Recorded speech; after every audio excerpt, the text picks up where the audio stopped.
አንድ የእረኛ ታሪክ ላስታውሳችሁ። አላችሁ ይሆን? አላችሁ? ተነስቶ አባቱ እናቱ ከሚኖርበት ተነስቶ በተሰደደ ጊዜ ከወንድሙ ጋር ተጣልቶ ከአጎቱ ከላባ አጠገብ ሲደርስ አንድ ነገር አግኝቷል። ምን ይመስላችኋል? የውሃ ጉድጓድ ነው። የውሃ ጉድጓድ አገኘና እዚያ የውሃው ጉድጓድ የተገጠመበት ለ50 ለ60 የሚነሳ ታላቅ ደንጊያ ነው። ይህንን ድንጋይ የሚገጥሙት ለምን ይመስላችኋል? ሰዎች መርዝ እንዳይጥሉበት፣ አራዊት እንዳይተነፍሱበት ገጥመውት ይሄዳሉ። ከብቶቻቸውን አጠጥተው የሚያስፈልጋቸውን ቀርተው ገጥመውት ይሄዳሉ። እና ትልልቅ ሰዎች፣ ጉልማሶች፣ ክንደብርቱ ሰዎች ካልመጡ ከፍተው ማጠጣት አይቻላቸውም። ያዕቆብ በደረሰ ጊዜ ምን አደረገ? በጎቹ ቁመው እረኞቹ ደግሞ ለጋ ያልበረቱ ስላልነበሩ ከፍተው ማጠጣት አቅቷቸው ከጉድጓዱ ዙሪያ ከፍት ቁመው ሲቁለጨለጩ ያዕቆብ ደረሰ። ያዕቆብ ምን አደረገ? ክንደብርቱ ስለነበረ ከፍቶ አጠጣላቸው። በአጭር ቃል ያ ጉድጓድ ምን ይመስላችኋል? ያ ጉድጓድ የኛ የህይወታችን ምስጢር ነው፣ የሁለንተናችን። እዚያ ውስጥ በላይ የተቀበረው ያቺ ውሃው በጎቹ የሚጠብቁት ውሃ ልጅነት፣ ስርየተ ኃጢአት፣ ቅድስና፣ ህይወት፣ ተስፋ መንግስተ ሰማያት እንዲህ ያለው ሁሉ ነው። እንዲህ ያለው ሁሉ ውሃ ነው። ይህን የተጫነው ደንጊያ ምን ይመስላችኋል? ይህ መርገም ነው። 5000 ዘመን የተጫነን ድንጋይ ነው። ይሄ ድንጋይ ተጭኖን ነበረ። ያንን የሚጠብቁ በጎች የተባሉት እነማን ናቸው? እኛው ነን። ተጠምተን የነበርነው ነፍሳት ነት የህይወት ውሃ ስንናፍቅ የነበርነው። ይህንን ከፍቶ ማጠጣት ያቃታቸው ድካማ እረኞች የተባሉ ነቢያት ናቸው።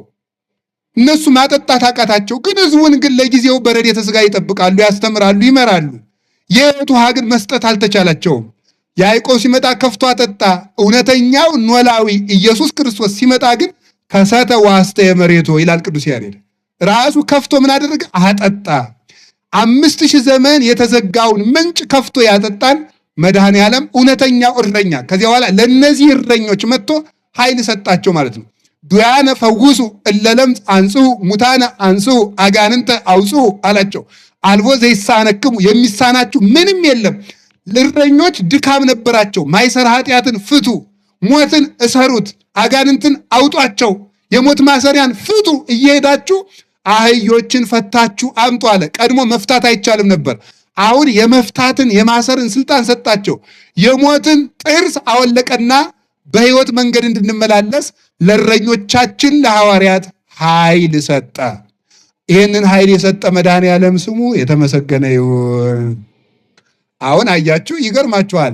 እሱ እውነተኛው እረኛ እኛን ለመፈለግ መጣና ከበጎቹ ወገን ከአንዲቱ በግ ምን አደረገ?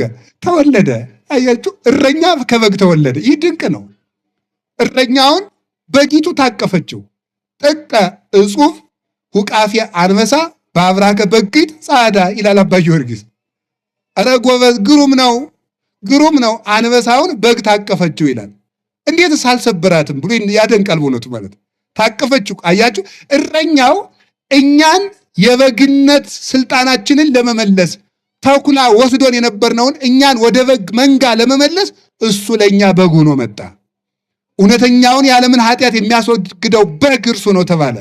እሱም ስጋውን ተመልከቱ፣ በግ ነውና ስጋው ተቆረሰ፣ ደሙን አፈሰሰ። ስጋውን በላ ነው፣ ደሙን ጠጣ ነው። በግ ተሽጦ ዕዳ እንደሚከፈል 30 ብር ተሽጦ የ5500 ዘመን ዕዳችንን ከፈለልን። የበግን ፀጉርን እንደሚለብሱት በጥምቀት ለበስ ነው። ወንዶች በ40 ቀን ሴቶች በ80 ቀን ክርስቶስን ለበስን። አሁን እርቃናችንን አይደለንም። ማንን ለብሰናል? ኩልክሙ ለተጠመቅሙ ክርስቶስ ለበስክሙ፣ የተጠመቃችሁ ሁላችሁ ክርስቶስን ለብሳችሁታል ይላል ቅዱስ ጳውሎስ። የተጠመቃችሁ ሁላችሁ በሉ። ማንን ለብሳችሁታል? ክርስቶስን ለብሳችሁታል። አሁን ይህ እረኛችን ነው። እውነት እላችኋለሁ እኔ የበጎች በር ነኝ። እንዲህ አለ። ኃይለ ቃሉን እንጀምርና እናጠናቅ እንዳይረፍድ ብዙ መርሐ ግብር ስላለ። አነ ውእቱ አማን አማን እብለክሙ ዘይባ ውስተ አንቀጽ እንተ አንቀጽ ውስተ አጸደ አባግ ወዘአርገ እንተ ካልእ ገጽ ሰራቂ ወፈያት ወጉሂለያ ውእቱ። እውነት እውነት እላችኋለሁ ወደ በጎች በረት በበር በኩል የማይገባ በመስኮት የሚገባ እርሱ ሌባ ነው። ስሙ እንግዲህ እንዳትረሱ፣ እንደው በሞት ይዣችኋለሁ። ወደ በጎች በረት በበር በኩል የማይገባ በመስኮት የሚገባ ይህ ሌባ ነው ይላል።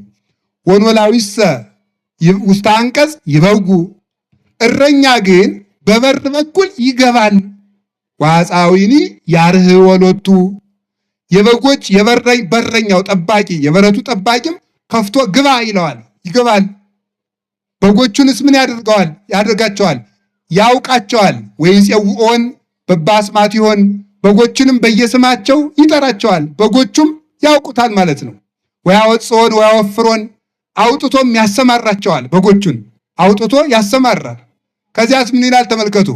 ወምድር አውፈሮን የሐውር ቅድሚሆን፣ አሰማርቷቸው ፊት ለፊት ይሄድላቸዋል። ወአባግዒሁኒ ይተለዋሁ፣ በጎቹም ይከተሉታል። እስመ የአምራ ቃሎ፣ ቃሉን ያውቁለታልና። የማን? የእረኛቸውን በግ ያውቃሉ። ይህ በእስራኤል የበግ ጥበቃ ጌታ በሆነ ምሳሌ ነው እንጂ ባልሆነ ምሳሌ ስለማያስተምር የሙሴ በጎችን ምሳሌ አድርጎ አስተምሯል ይላሉ ሊቃውንቱ። የሙሴ በጎች፣ ሙሴ በግ ሲጠብቅ፣ በጎችን ሲጠብቅ፣ የዮቶርን በጎች ሲጠብቅ በትሩን ይተክላል። እዚያ በኋላ ምን ያደርጋቸዋል? በትሩን ሲተክልላቸው ይሄዱና ይጠጣሉ ውሃ። ከዚህ ጠጡ ማለቱ ነው ብለው ሳር ሲያገኝ ይተክልላቸዋል፣ ይለቅማሉ።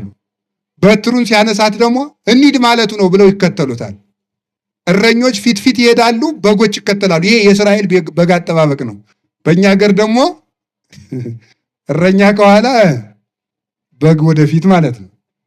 በእኛ ሀገር እንደዚያ ነው፣ መንዳት ነው ማለት ነው። በዚያ ግን ምን ማለት ነው? መምራት ነው። በዚያ ይመራሉ ማለት ነው። እረኛው ከፊት እየሆነ ይመራቸዋል፣ ያሳያቸዋል ማለት ነው። እዚህ ሳር አለ፣ እዚህ ውሃ አለ፣ የለም በዚህ ተኩል አለ፣ ተመለሱ እያለ ይጠብቃቸዋል። እረኛ በግ ሲጠብቅ የሚያደርጋቸው ቅደም ተከተሎች አሉ። ከጫካ ያወጣል። ከምን ያወጣል? አይዟችሁ በሉ። በመንገድ ይመራል። ያዙ እንዳትረሱ። በምን ይመራል? በመንገድ ይመራል። በመንገድ መርቶ ደግሞ ምን ያደርጋል? ከጠራ ውሃ ከለመለመ ሳር ያደርሳል። ከምን ያደርሳል? ከጠራ ውሃ ከለመለመ ሳር ያደርጋል። ይመግባል፣ ያለቅማል። ከዚያ በኋላ ምን ያደርጋል? በተራራ ያሰማራል። እስኪ በተራራ ያሰማራል ብሉ። በተራራ ያሰማራል። አሰማርቶ ደግሞ ምን ያደርጋል? በአማጋ ያስመሻል። ይህ ለከተማ ሰው አይገባም። አማጋ ማለት ጓሮ በሉት፣ ችግር የለም። በጓሮ ምን ያደርጋቸዋል? ያስመሻቸዋል። አስመሽቶ ምን ያደርጋቸዋል? በበር እየቆጠረ ያስገባ። ያቺ ቀይቱ በግሳ፣ ጥቁሩ በግሳ፣ አጭሩ በግሳ፣ ወፍራሙሳ፣ የከሳውሳ፣ የታመመውሳ፣ ቀንዱ የተቆረጠውሳ እያለ እየቆጠረ በጠባብ በር አስገብቶ ያሰማራቸዋል። እንጂ እንደው ብሎ ይሄ በቀር እንደዚህ የማያደርግ ከሆነ ዝም ብሎ በግ አንዳንድ ክፉ እረኛ አለ። ጠብቃችሁ ታውቃላችሁ? ጥሩ ነው። እና በግ ሲጠብቅ ምን ያደርጋል? ዝም ብሎ ሳር አይወስዳቸው። ወደዚያ ሊሄዱ ስትል ቀንድቧል፣ ወደ ግራ ስትሄድ ቀንድቧል። እንዲያውም አንዳንዱ ክፉ እረኛማ ይቀይዳታል፣ በይቱን ማለት ነው። ቀይዶ እግሯን አጥፎ ያሰርና እንዳትሄድበት ዛሬ ቁጭ ብሎ እሱ ቁማር ሲጫወት ይውላል ማለት ነው። እንደዚህ ያለ እረኛ እግዚአብሔር ይጠብቃቸው። በጎችን ይጠብቃቸው አይደለም? እውነቱ ነው።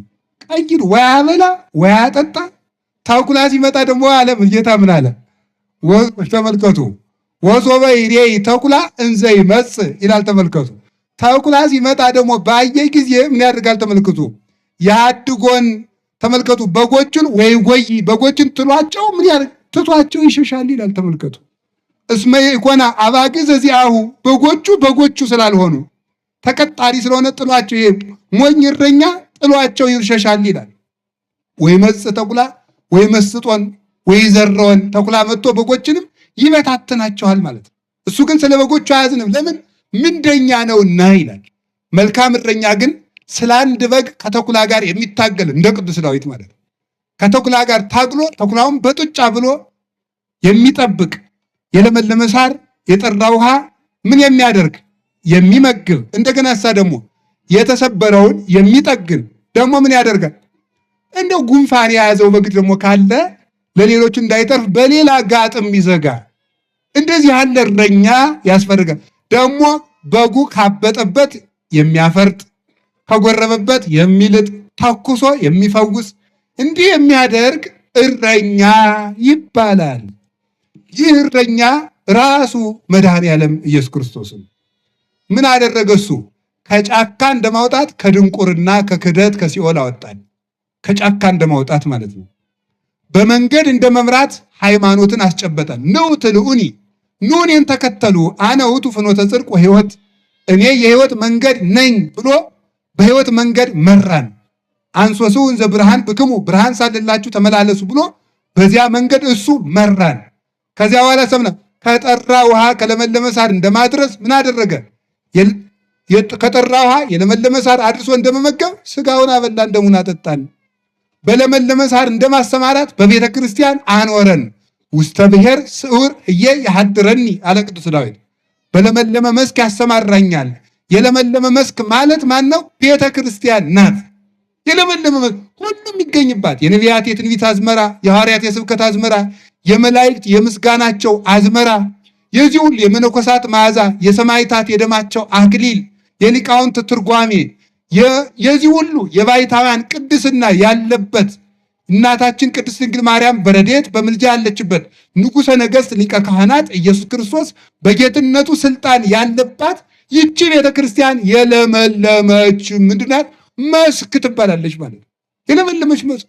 ትንቢተ ነቢያት በልተን ሳንጨርስ ስብከተ ሐዋርያት፣ ያን ሳንጨርስ ትርጓሜ ሊቃውንት፣ ያን ሳንጨርስ ምን ያህል አክሊለ ሰማዕታት፣ ያን ሳንጨርስ መዓዛ መነኮሳት፣ ያን ሳንጨርስ ቅዳሴ መላእክት፣ ያን ሳንጨርስ የድንግል ማርያም የድንግልናዋ የንጽህናዋ መዓዛ የሁሉ እያለ በዚያ ላይ ራሱ መድኃኒታችን ኢየሱስ ክርስቶስ በዚህች ቤተ ክርስቲያን አሰማርቶ ያኖረናል።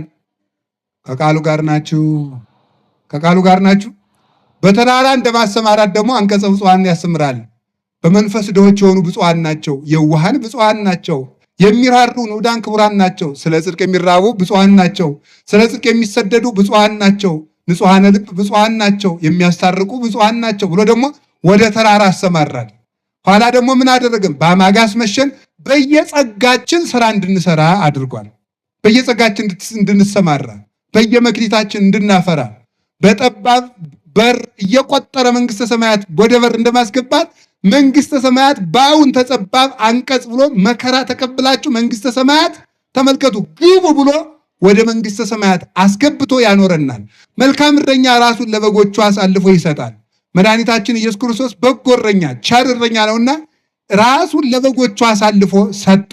በጎቹንም አንድ መንጋ አንድ እረኛ አድርጋቸው ተኩላውን በመስቀሉ ቀጥቅጦ አስሮ የሞትን መውጊያ አውልቆ ሁላችንም ከቅዱሳን መላእክት ጋር አንድ መንጋ ሁነን የምንኖርበትን የልጅነትን ስልጣንና ረድኤት ሰጠን። ያ እንዳይርቀን ነው ካህኑ በቅዳሴ ጸጋሁ ለእግዚአብሔር ያህሉ ምስለ ኩልክሙ፣ የእግዚአብሔር ጸጋ ከእናንተ ጋር ይሁን የሚለን ልጅነት ሀብተ ወልድና ጥምቀት ስርየተ ኃጢአት ከእናንተ አይራቅባችሁ አይለያችሁ እያለ ነው። ይህ ከራቀ ክርስቶስ ከክርስቶስ መንጋነት ስለምንለይ ይህንን ሰርቶ ጌታችን ኢየሱስ ክርስቶስ ከዚያ በኋላ እረኞችን ሰጥቶና መልሶ አድርጓል። እንደው ስለ ከቃሉ ጋር ናችሁ? ከቃሉ ጋር ናችሁ? እሱ እውነተኛ የበጎች በር ነው። እንዲህ ቃሉንም ተርጉሞ እውነት እውነት እላችኋለሁ ወደ በጎች በረት በበር የማይገባ እሱ ሌባ ነው፣ በመስኮት የሚገባ እሱ ሌባ ነው። ትንቢት ሳይነገርለት የመጣ እሱ የትንቢት ሌባ ነው። ትንቢት ሳይነገርለት የመጣ እሱ የትንቢት ሌባ ነው። ክርስቶስ ግን በትንቢተ ነቢያት መጥቷልና የትንቢት ባለቤት ነው። የትንቢት ባለቤት ነው። እግዚአብሔር አባቱ መስክሮለት፣ ታምራቱ መስክረውለት፣ ዮሐንስ መስክሮለት፣ መጻሕፍት መስክረውለት የመጣ ስለሆነ እሱ የነቢያት ጌታ ነው። ዲበ መሰረተ ነቢያት ወሐዋርያት ተሐነጽክሙ ወብነ ማዕዘንቱሰ ለሊሁ ኢየሱስ ክርስቶስ፣ በነቢያትና በሐዋርያት መሰረት ታንጻችኋል፣ የማዕዘኑ ራስ ኢየሱስ ክርስቶስ ነው ተብሎ እንደተነገረ እሱ የነቢያት ጌታቸው የነቢያት አምላክ ነው። ለምን? ትንቢት ተነግሮለት መጥቷልና። ድንግል ተወልደዋለች ተብሏል፣ ተወልዷል። ድንቅ መካራ እያል ተብሏል፣ ድንቅ ልደትን ተወለደ፣ ከድንግል ተወልዶ። የሰላም አለቃ ነው አለ፣ ሰላም እሰጣችኋለሁ ተብሏል። የዘላለም አባት ነኝ አለ፣ አባታችሁ ነው ብላችሁ ጥሩኝ ብሎ ተናግሯል። አምላክ ነው፣ አምላክ ነኝ ብሎ አስተምሯል። እኔ ሕይወት ነኝ ብሎ ትንሣኤ ነኝ ብሎ አስተምሯል። ስለዚህ እሱ በትንቢት የመጣ ነው። በትንቢት የማይመጣ ግን እርሱ ሌባ ነው። እረኛቸው ኢየሱስ ክርስቶስን ግን ያውቁታል። እነማን? በጎቹ ቃሉን ያውቃሉና። አንድ ሁለተኛ ደግሞ ሕግን ባልጠበቀ ሕዋሳቱን ባልሰበሰበ ንቁ ሕሊና በሌለው ተመልከቱ የሚያድር እሱ ሰይጣን ነው። በደንብ ያዙልኝ እንደው አደራችሁን። በበጎች በር የማይገባ ሌባ ነው ብያችኋለሁ። የበጎች በራቸው ምንድነው? ሕግ ነው። ሕግ የበጎች በራቸው ነው። እግዚአብሔር ወደ ሰዎች በሕግ በር ይመጣል፣ ሰዎች ወደ እግዚአብሔር በሕግ በር ይሄዳሉ። ስለዚህ ጌታችን ምን አለ? አማን አማን እብለክሙ ዘአቀበ ቃልየ፣ ቃሌን የጠበቀ ቢኖር አለ። ተመልከቱ፣ አነ አርእዮ ርእሴ፣ እኔ ራሴን አሳየዋለሁ ይላል። ቃሌን የጠበቀ ሰው ራሴን እገልጥለታለሁ። ስለዚህ ሕግ እግዚአብሔርን የምናይበት በር ነው ማለት ነው። ስለዚህ ሕግን ሽሮ የሚመጣ እሱ ምንድን ነው አለ? የሕግ ሌባ ነው። የሕግ ሌባ ነው።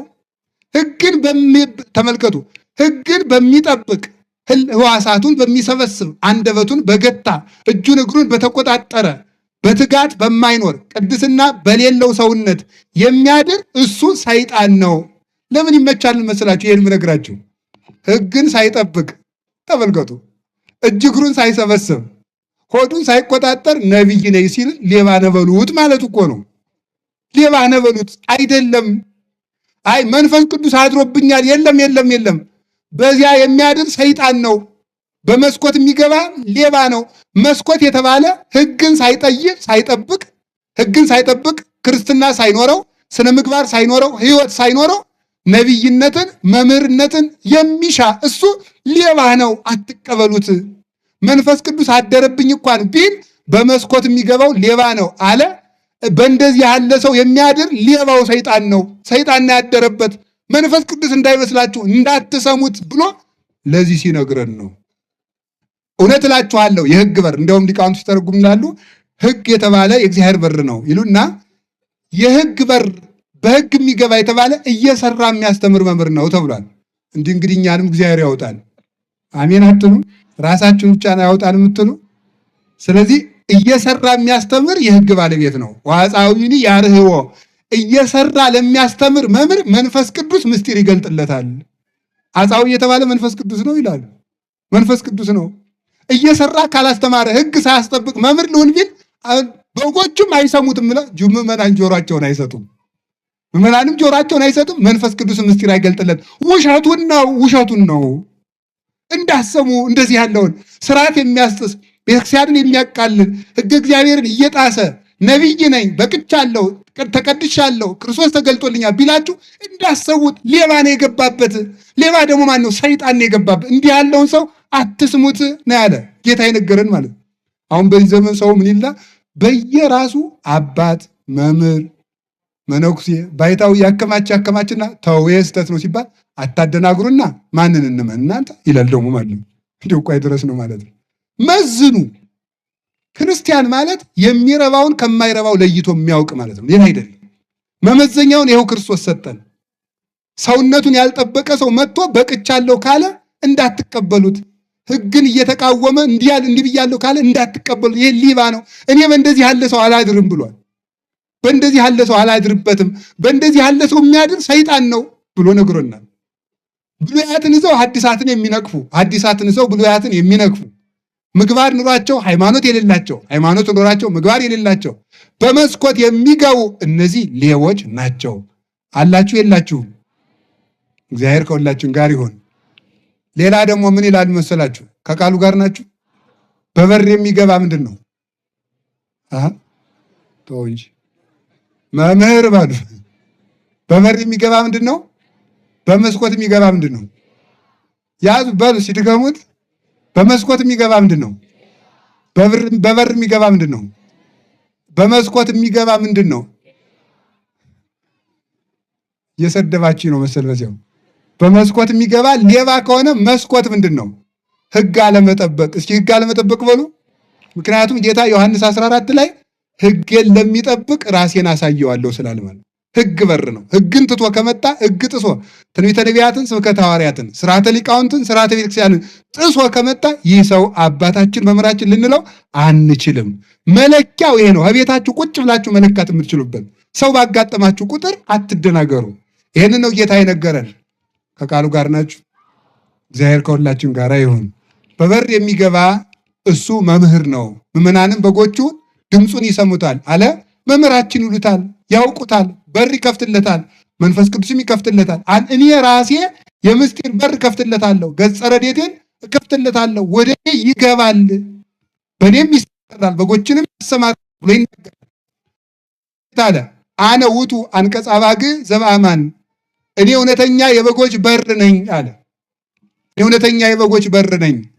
ዘወአንተ ኀቤ ውእቱ ይድህን፣ በእኔ በኩል የሚገባ ይድናል። የበጎች በር ነኝ አለ። ለምን ይመስላችኋል? አሁን በደንብ ስሙኝ፣ ደግሞ ትምህርቴን እየጨረስኩ ነው። እኔ እውነተኛ የበጎች በር ነኝ ብሏል። በእኔ በኩል የሚገባ ይድናል። እሱ በር ነው። አዎ፣ ለምንድን ነው በር? ለራሱ በር ነው። ለራሱ በር ነው። ለአባቱ በር ነው። ለመንፈስ ቅዱስ በር ነው። ለራሱ በር ነው። እሱን እንድናውቀው ያደረገን ራሱ ነው። ንሕነሰ ነአምር ከመ መጻ ወልደ እግዚአብሔር ወወሀበነ ልበ ከመ ናእምሮ ለእግዚአብሔር በጽድቅ ወሀለውነ በአሚን በወልደ እግዚአብሔር ዘውእቱ እግዚአብሔር ዘበአማን። አንደኛ ዮሐንስ ምዕራፍ 5 ቁጥር 20 ላይ የእግዚአብሔር ልጅ እንደመጣ እግዚአብሔርን እናውቅ ዘንድ ልብን እንደሰጠን እናውቃለን። እርሱን በማመንም እስከ ዛሬ ድረስ ጸንተናለን እንኖራለን። እርሱም በእውነት የዘላለም የባህሪ አምላክ ነው ይላል። ክርስቶስ የመጣ ወደዚህ ዓለም ልብ ሊሰጥ ነው። አቡሊዲስ ደግሞ ሲናገር ነአምር ከመ መጽአ ክርስቶስ ለፍጻሜ ሃይማኖት፣ እኛ ክርስቶስ ሃይማኖትን ፍጹም ሊያደርጋት እንደመጣ እናውቃለን። ማለት ሃይማኖትን ገልጦ ያዟት፣ ይጭናት፣ እመኑባት ሊል። ስለዚህ ስለ ራሱ አወቅን፣ ስለ ራሱ ነገረን፣ ራሱን ገለጠልን። እዩኝ እወቁኝ ጌታዬ አምላኬ እግዚኦ አምላኬ ብለን እንድናውቀው አደረገን። አባቱንም አሳወቀን፣ መንፈስ ቅዱስንም አሳወቀን።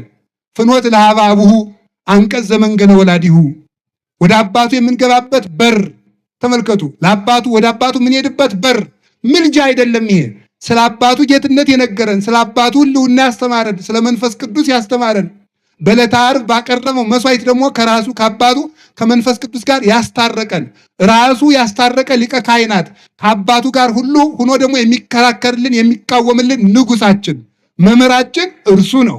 ስለዚህ ወደ አባቱ ያቀረበን ማለት በአባቱ ማመንን የሰጠን እሱ ወልድ ሆኖ ተገልጦ አብ ለማለት ያበቃል። መንፈስ ቅዱስን ሕይወት ለማለት ያበቃል። ከሦስቱ በልደት እንድንወለድ ያበቃል። መስዋዕት ሆኖ ወደ አባቱ ያቀረበን፣ ሃይማኖት ሆኖ አባቱን የገለጠልን እርሱ ነው። በእኔ በኩል ካልሆነ በስተቀር የሚድን የለም ማለቱ እኔን አምላክ ካላለ አባቴን አምላክ ማለት የሚችል የለም። እኔን የባህሪ አምላክ ካላለ አባቴን የባህሪ አምላክ ማለት የሚችል የለም። እኔን ፍጡር ካለ አባቴን ፍጡር ይላል። እኔን ያላከበረ አባቴን አያከብርም። እኔ መስዋዕት የሆንኩበትን የድነት ምስጢር አምኖ ካልተዋሃደ በስተቀር አባቴን ማረኝ ማለት የሚቻለው የለም ብሎ ይህንን በር ከፍቶ ሄደ። ከቃሉ ጋር ናችሁ? ትዝ ይላችሁ እንደሆነ ጌታችን ኢየሱስ ክርስቶስ 5500 ዘመን ተዘግቶ የነበረ አንድ በር ነበር። የጥምቀት ዕለት ከፈተው። ሰማይ ተከፈተ ይላል አይደል? ያ እኮ የቸርነቱ በር ነው። የቸርነቱን በር ከፈተልን። ይችን በር ይዘጋታል የሆነ ጊዜ። መቼ? ሲመጣ ከዚያ በኋላ ምሕረት ይከለከላል። ማቴዎስ 25 ላይ ሙሽራው መጣ በሩም ተዘጋ ይላል። እስከሚመጣ ድረስ ክፍት ነው። አሁን ንስሐ መግባት ይቻላል፣ መዳን ይቻላል። ዋርሃ ወለነ ኆኃተ ንስሐ ይላል ጎርጎርዮስ። የንስሐን በር ከፈተልን፣ በዚያ እንድንገባ አደረገን። ይችን በር በኃጢአት ዘጋናት፣ መጥቶ ከፈታት። አሁን እንገባለን። ከዚያ በኋላ ተመልከቱ ምንድን ነው ርኅው ዴዴከ ወአልቦ ዘይበውእ ይላል አረጋዊ መንፈሳዊ። የሚገባ የለም እንጂ በርህስ የተከፈተ ነበር ይላል። የሚገባ ጠፋ እንጂ አንተ በር ከፍተሃል። ቢዘጋብን በኃጢአት ብንዘጋው እንኳን በንስሐ እንድንገባ ከፍቶልናል። እሱ ይህንን በር ከፍቶ ሰጥቶናል። እኔ የበጎች በር ነኝ፣ በሱ የገቡ ሕይወትን ያገኛሉ፣ ወደ እሱ የገቡ ሁሉ ተጠልለው ይኖራሉ። አሁን እሱ በር ነው፣ እሱ ራሱ ደግሞ ሀገር ነው። ይገርማል። እሱ ራሱ እረኛ ነው፣ እሱ ሀገር ነው። ምጽናተ ቀጽርነ ነው። እሱ አምባ መጠጊያችን ነው፣ ተጠልለን የምንድንበት ራሱ በር ነው። ወደ እሱ እንገባለን። ራሱ መጠጊያችን ነው። ራሱ ደግሞ እረኛችን ነው። እሱ ይጠብቀናል፣ እሱ ያኖረናል። አይገርምም? እንዲሁም ሊቃውንቱ ምን ይላሉ? እኔ የሕይወት መንገድ ነው የሚለውን ዮሐንስ 14 ሲተረጉሙ ወደ እግዚአብሔር መድረስ የሚቻለው በእግዚአብሔር ነው ይላሉ። እስኪ በሉ ወደ እግዚአብሔር መድረስ የሚቻለው በሉ በማን ነው? አንዳንድ ቀን እንዲህ ብላችሁ አታውቁም? አይ እኔ ኃጢአቴን ስላልጨረስኩ ቤተክርስቲያን አልመጣም የሚል ምዕመን አለ ማለት ነው። ስጨርስ እመጣለሁ ካልክ ኃጢአትን የምጨርስበት ጊዜ ስለሌለ አትመጣም ማለት ነው። የእግዚአብሔር ለመሆንም እግዚአብሔር ያስፈልገናል። በእግዚአብሔር ወደ እግዚአብሔር እንደርሳለን እንጂ ያለ እግዚአብሔር የእግዚአብሔር መሆን አይቻልም።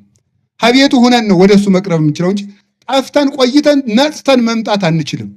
ከሱ ጋር ሁነን ግን እንነጻለን።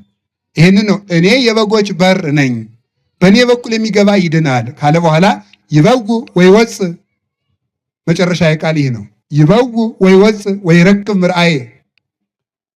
እኔ በጎች በር ነኝ፣ ወደ እኔ ይገባል ይወጣል፣ መሰማሪያም ያገኛል ይላል። እኔ በጎች በር ነኝ፣ ወደ እኔ ይገባል ይወጣል፣ መሰማሪያም ያገኛል። ይገባል ይወጣል፣ እንዳትረሱ አደራችሁን። እኔ በጎች በር ነኝ፣ ወደ እኔ ይገባል ይወጣል። ምን ማለት ነው? ይሄ ማለት እኔ በጎች በር ነኝ ነግሬያችኋለሁ። ወደ እኔ ይገባል ማለት እኔን ወደ ማመን ይመጣል ማለት ነው፣ ወደ ሃይማኖት። ይወፅ ማለት ምግባር ለመስራት ይሰማራል። ይገባል ይወጣል ይላል። እኔ በጎች በር ነኝ፣ ወደ እኔ ይገባል ይወጣል ይላል። ይገባል በሱ ያምናል፣ ይወጣል ወደ ምግባር ይሰማራል። ተመልከቱ፣ ወደ ምግባር ይሰማራል። ከዚያስ ወይ ረክብ ምርአዬ፣ ምግባር እሰራለሁ ሲል ደግሞ የመስቀል ሜዳ፣ የመስቀል እርሻ፣ የመከራ እርሻ ያገኛል ይላል። ይህን ይነገርናል። መሰማሪያም ያገኛል። በእኔ ያምናል። በእኔ ስላመነ እኔን ለማስደሰት ምግባር ልስራ ሲል ደግሞ የመስቀል እርሻ፣ ገራይተ መስቀል ያጋጥመዋል። እንደነማን? እንደነ ቅዱስ ጊዮርጊስ ማለት ነው። ወደ ክርስቶስ ሃይማኖት ከገባ ክርስቶስን አስደስታለሁ ካልክ ናካደው አይሆንም። ይኸው ገራይተ መስቀል ተገኘ። ወይ ረክብ ምርአዬ፣ ናካደው አልክድም፣ ና ተሾምና ካደው አልክድም። ገንዘብን ንቆ ክርስቶስን መውደድ መስቀል ነው። እና ለስጋ የሚመች ዝሙትና አቅርብልህና ክርስቶስን ካደው አልክድም። ስጋን ተቋቁሞ ክርስቶስን መከተል መስቀል ነው። እና እንሹምህና ክርስቶስን ካደው አልክድም። ሹመትን ትቶ ክርስቶስን መከተል ንቆ በሹመት ክርስቶስን አለውጠው መሾም ኃጢአት አይደለም። ፍቅረ ሲመት ግን ኃጢአት ነው። ልሹምህና ክርስቶስን ካደው አይሆንም። ለእኔ ሹመቴ ክርስቶስ ነው ማለት መስቀል ነው። እስመ ፍቅረ ሲመት ደዌ ሰይጣናዊት ይእቲ ይላሉ ሰለስቱ ምዕት መፍትሐ ነገሥት። የሹመት ፍቅር ሰይጣን ያላማት ምንድን ናት? ደዌ ናት ይላሉ። በገንዘብ ሃይማኖትን አለመለወጥ፣ በስጋ ተታሎ ሃይማኖትን አለመለወጥ፣ በሹመት ተታሎ አለመለወጥ፣ ዓለም ለተከተለችው ነገር ሁሉ አጨብጭሞ እስመ ዓለም ያፈቅር እሊሃው፣ ዓለም የራሱን ይወዳል። የራሱ ስለሆነ የክርስቶስን አይወድም። በዚህ ሁሉ አልክድም ሲል ምን ይሆናል? የመከራ እርሻ ያገኘዋል፣ የመስቀል እርሻ ያገኘዋል። ከዚያ በመንኮራኩር ይፈጫል። እንደ ቅዱስ ጊዮርጊስ በመጥረቢያ ይፈለጣል፣ በምሳር ይፈለጣል። እጁ እግሩ፣ ግራ እግሩ ከግራ እጁ፣ ቀኝ እግሩ ከቀኝ እጁ ለየብቻው ይከፈላል። ናላው ይቀጠቀጣል። የበሬ ምስል በሚመስል ብረት ውስጥ ተደርጎ ይቀቀላል፣ ይጠበሳል። በሳት ይቃጠላል። አመድ ተሆኖ ይዘራል። ኖላዊ ኢየሱስ ክርስቶስ ግን ስላለ ግን ቅዱስ ጊዮርጊስን አቃጥለው ፈጭተው ዘርተውት በቃ ካልሆነ ወደ ክርስቶስ ሃይማኖት ገብቼ የምግባር አዝመራን አዘምራለሁ ካልክ እኛ ደግሞ በመስቀል እርሻ እናርሳለን ሲሉት ታረሰ፣ ተፈጨ፣ ተሰቃየ። እክልኑ አካልከ ነው ያለው ሊቁ ቅዱስ ጊዮርጊስ። ያን ያህል የተፈጨ እንደው አካል እህል ነው ይለዋል። ይህን ያህል ተፈጨ፣ ተሰቃየ፣ መከራውን ተቀበለ። አቃጠሉት፣ ዘሩት፣ አረፍ ነው ጊዮርጊስን እያሉ ደግሞ አያችሁ፣ ክርስቶስ እረኛ አይደለም ወይ? ሰብስቦ በጎችን እንደሚሰበስብ አመድ የሆነችውን የቅዱስ ጊዮርጊስን አካል ሰበሰባት። ወታደሮቹ እንግዲህ ጊዮርጊስ የሚባል ሰው አንሰማም፣ ተመስገን አረፍ ነው እያሉ ዝረው ሲመጡ ቆዩኛ አብረን እንሂድ እያለ በኋላቸው ከእጅ ማን አንተ? የልዳው ጊዮርጊስ፣ የገሊላው ጊዮርጊስ፣ ቅድም አልበተንህም? አንተ ሙሰ ዘረውክሙኒ ወእግዚአብሔር አምላኬ አንሳኒ፣ እናንተ በተናችሁኝ ፈጣሪ የሰበሰበኝ አለችው። እንዲህ ለሚያደርግ ክርስቶስ ፍቅሩን ሲያዩ ይታመኑለታል፣ ፍቅሩን ሲያዩ ይታመኑለታል። ለዚህ መከራ ያገኛሉ። በእኔ በኩል እኔ የበጎች በር ነኝ፣ ወደ እኔ ይገባል ሊማር። እስቲ ሊማር በሉ። ይወጣል ሊያስተምር። ከመግባትና ከመውጣት ማን ቀደመ? በሉ ንገሩኝ። ሳይገቡ መውጣት ይቻላል? ይኸው ዛሬ ቤተክርስቲያን የሚበጠብጧት ሁሉ ሳይገቡ የወጡ ናቸው። ይገርማል። ወደ ሃይማኖት ሳይገባ ሃይማኖት ሊያሳምን ይወጣል። ወደ ትምህርት ሳይገባ ሊያስተምር ይወጣል። አይገርማችሁም? እናንተ ደግሞ ደግ አይደላችሁ ምዕመናን። ምን አለ አየው መጽሐፍ ቅዱስን ሲያወርደው ይላል። የማቴዎስ ወንጌል ምዕራፍ 5፣ የሉቃስ ወንጌል ምዕራፍ 6፣ ዮሐንስ ወንጌል ምዕራፍ 9 እንትን ይላል። ይሄ መምህር ነው ትላለህ፣ ግን ሳይገባ ነው ይወጣል። ይሄ የበግ ለምድ ነው። ለምድ የተባለ የመጽሐፍ ቅዱስ ጥቅስ ነው፣ ውስጡ ግን ተኩላ ነው። ስለዚህ ምንድን ሳይገባ ወጥቷል። ይሄ ሰውዬ የት ገብቶ ነበር ብላችሁ ጠይቁ እስቲ። የት ገብቶ ነበር በሉ ንገሩኝ እንጂ። ቅዱስ ጳውሎስ ጢሞቴዎስ ምንድን ነው ያለው? ሃይማኖትን ጠብቅ ምንድን ነው ያለው? እስመ ተአምር ከመ እምኀበ መኑ ተምህርከ ከማን እንደተማርክ ታውቃለህና የተረዳኸውን ነገር ጠብቀህ ኑር ይላል። ከማን ወጣችሁ፣ ከማን ተማራችሁ፣ ከየት ተነሳችሁ፣ ወዴት ደረሳችሁ ብሎ መጠየቅ ይገባል። መልካም የመሰለ ንግግር የተናገረ ሁሉ እውነት አይደለም። ስለዚህ ይገባል፣ ይወጣል። ይወፅ ደግሞ ይወጣልን ከሲያስቀድሙ ሊቃውንት ደግሞ ይላሉ ይወፅ ከፈቃደ ሥጋ ይወጣል፣ ይበው ወደ ፈቃደ ነፍስ ይወጣል፣ ከዚያ ወደ ፈቃደ እግዚአብሔር ይወጣል። ይገባል፣ ልብ ብላችሁ ስሙ። ይገባል ወደ ሃይማኖት፣ ይሰማራል ወደ ምግባር፣ ይገባል ወደ ትምህርት፣ ይወጣል ወደ ማስተማር። ከዚያሳ ደግሞ ከፈቃደ ሥጋ ይወጣል ወደ ፈቃደ ነፍስ ይገባል።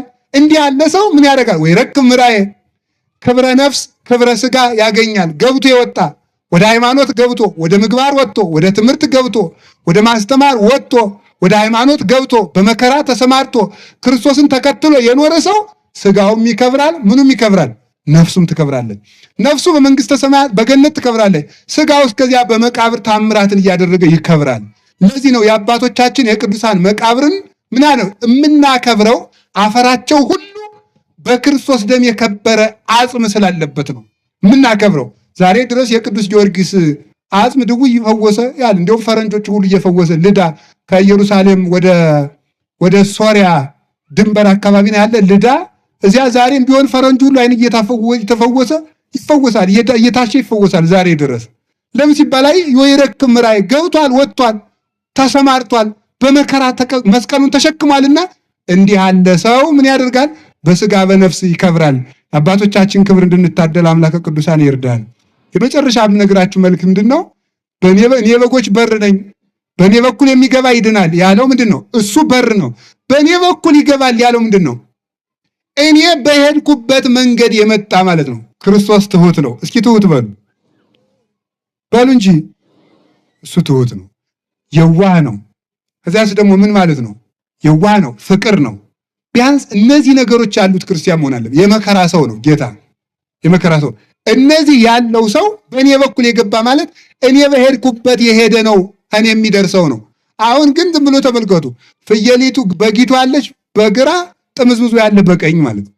ክርስቶስ ያለ በትሕትና ሌሎቹ ያሉ በትዕቢት፣ ክርስቶስ ያለ በፍቅር ሌሎቹ ያሉ በጥላቻ፣ ክርስቶስ ያሉ በየዋህነት ሌሎቹ ያሉ በቂምና በነገረኛነት። አሁን እስቲ ከቤተ ክርስቲያን ውጭ የሆኑ ሰዎችን ተመልክቷል። እንዴት ያሉ ትዕቢተኞች እንደሆኑ፣ እንዴት ያሉ ትዕቢተኞች እንደሆኑ ራሳቸውን ከቅዱሳን ከመላእክት ጋር ከድንግል ማርያም ጋር አስተካክለው የሚናገሩ በእውነቱ ይህ ትዕቢት ነው። ክርስቶስ ከአባቱ ጋር እኩል ሆኖ ሳለ እንኳን አባቴ ይበልጠኛል ነው ያለ። ለምን? አባቶቻችን ይበልጡኛል በሉ ለማለት ነው የሚለው ባስልዮስ ዘቂሳርያ ሲተረጉም። እሱ አባቱ ጋር ትክክል ሆኖ ሳለ አብ ይበልጠኛል እንዳለ ከትልልቆች ጋር እኩል የሆንክ ሰው እንኳን ብትሆን ይበልጡኛል በል እንጂ እኩል ነኝ አትበል። ይህ የክርስቶስ ጎዳና አይደለም። በትህትና የመጣ የበጎች በር በጎበቹ ወደ ቤተ ክርስቲያን አባት መምህር ሆኖ ይኖራል። ቅድስና ይሰጠዋል። በትህትና የመጣ በትዕቢት የመጣ ራሱን ከቅዱሳን ጋር የሚያስተካክል ከእመቤታችን ጋር የሚያስተካክል የሚነቅፍ የሚያቃልል እንዲህ ያለው ሰው ሁሉ በምንድን ነው? ዋኖቻችሁን አስቡ ተብለን መልካም ስነ ምግባራችሁን ተከተሉ ተብለን ክርስቶስ በትህትና አንተ በትዕቢት ከሆነ አትገናኙ ማለት ነው። ክርስቶስ የመከራ ሰው ከሆነ መከራ ከተቀበለ መስቀሌን ተሸከሙ ካለ መከራን ከተሰቀቅ የክርስቶስ አይደለም። አንድን ሰው የምትለኩት የክርስቶስ መሆኑ በዚህ ነው። ጌታ ሕግ አክባሪ ነው። እነዚህ ግን ይጠላሉ።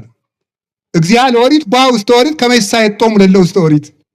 የኦሪት ጌታ ወደ ኦሪት ገባ በኦሪት መርገም የተያዙትን ያድናቸው ዘንድ።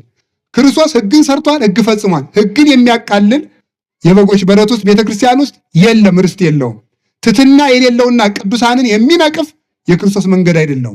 ጭምትነትና እርጋታ የሌለው ለመናገር የዘገየ ለትምህርት የዘገየ ለመናገር የፈጠነ እንደዚህ ያለው ሰው ማለት ነው። ኩኑ ምንድነው ያለው? ጉንዱየ ለነቢብ ተመልከቱ፣ ወፍጡነ ለሰሚ ያዕቆብ ምዕራፍ 1 ቁጥር 19 ላይ ለማዳመጥ የፈጠናችሁ ለመናገር የዘገያችሁ ሁኑ ነው ያለ። ለማዳመጥ ሳይሰሙ የሚናገሩ ናቸው። አሁን መምህር ተብለው ቤተክርስቲያንን የሚንዷት ሁሉ ሌሎች ከኛ ቤተክርስቲያን ውጭ የሆኑት ብዙዎቹ ክፉ ሆነው ቤተክርስቲያንን ተኩላ የሚወስዱት እነዚህ ሁሉ ሳይሰሙ የሚናገሩ ጭምትነት የሌለ እሱ ፈሪሳውያን እንኳን ቅዱስ የተቀደሰን ሰው ፈሪሳውያንን እንኳን አይነቅፍም ነበረ። የተቀጠቀጠ የጧፍ ኩስታሪን አያጠፋም፣ ሸምበቆን እንኳን አይሰብርም። ጭምት ነበር ጌታ። ፈሪሳውያንና ሰዱቃውያንን እንኳን አልነቀፈም። ዛሬ ግን ቅዱሳንን የሚያሙ የሚነቅፉ እነዚህ ሁሉ በክርስቶስ መንገድ አልመጡም። ስለዚህ በበር ያልገባ ሌባ ነው። ቸር ጠባቂያችን ኢየሱስ ክርስቶስ በበጎች በር እንድንገባ እግዚአብሔር ይርዳን። እንግዲህ የበጎች በር እንዲከፈትልህ ሕግ ነው፣ የምስጢር በር ነው፣ የረድኤት በር ነው። እንዲከፈትልህ አንኳኩ። አንድ ጸሎት ነው። የበጎች በር እንዲከፈት አንድ ጸሎት ነው። ሁለተኛ የተዘጋ በር የተባለ ልብ ነው። አንተ የልብህን በር ስትከፍት እግዚአብሔር የቸርነት በር ይከፍትልሃል ይላል። የቸርነቱን በር ይክፈትልን። ይቆየን። ወስብሐት ለእግዚአብሔር።